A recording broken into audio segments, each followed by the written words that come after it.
Hello, welcome to Finance, Viral, and Tech. Breaking news, Ukraine is still under attack today. Russian forces launched a full-scale invasion about 24 hours ago. More than 100 Ukrainian soldiers and civilians have been killed. Hundreds more have been wounded. And today, those forces are reportedly closing in on the capital of Kyiv. U.S. and European leaders are punishing Russia with financial sanctions, but that's not slowing the assault. There are reports of fierce fighting across Ukraine, with President Vladimir Zelensky saying the Russians plan to, quote, liquidate him, and for the reports saying that all male citizens aged between 18 and 60 are banned from leaving the country. But today, British intelligence has released the assessment. Quote, it is unlikely that Russia has achieved its planned military objectives. As Russia's full-scale military attack on Ukraine continues today, the president of Ukraine is reporting that at least 137 soldiers and civilians have been killed and hundreds of others have been wounded. The United Nations says at least 100,000 people have fled the capital of Kyiv. A woman pictured here with her family, she's seeking protection from the assault, bomb shelter, and disturbing developments today in Russia. Forces have seized the shuttered Chernobyl complex. The White House said they are, quote, credible reports that the staff working at the site of the world's worst nuclear disaster have been taken hostage by Russian troops. We condemned it and we request their release. Earlier, President Joe Biden condemned the Russian invasion and Vladimir Putin.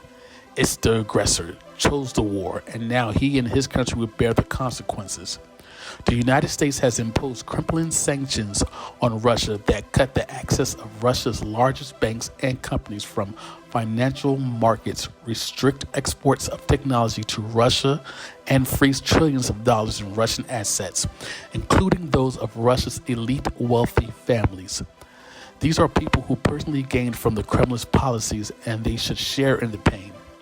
The president said the U.S. would not deploy the military to engage Russians in Ukraine, but he ordered 7,000 troops to Europe to reassure NATO allies that the U.S. would fight if the Russians advanced into NATO territory. As I made crystal clear, the United States would defend every inch of NATO territory with the full force of American power.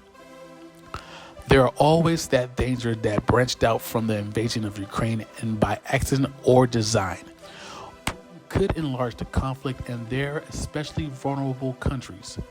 Senator Dick Durbin returned to Chicago today after visiting Illinois soldiers at a NATO base in Lithuania, thinking of folks with so many friends in Poland and playing in Latvia. In the area, there are definitely worries about their families, and Durbin says he fully supports the president's strategy of sanctions and of keeping the U.S. out of the ground war in Ukraine. Vice President Kamala Harris says Putin is to blame. We know and believe that this is a war of choice, and Putin defended the invasion, saying he was protecting Russia. He threatened any entity that would stand in his way with consequences that the world has never seen, which was interpreted by many as a veiled nuclear threat. America stands up to bullies. We stand up for freedom. This is who we are, and today Ukraine is in our prayers. Please subscribe to the channel, like, share, subscribe. We'll keep you updated on the further news every day until this madness is over. Thank you and have a blessed day.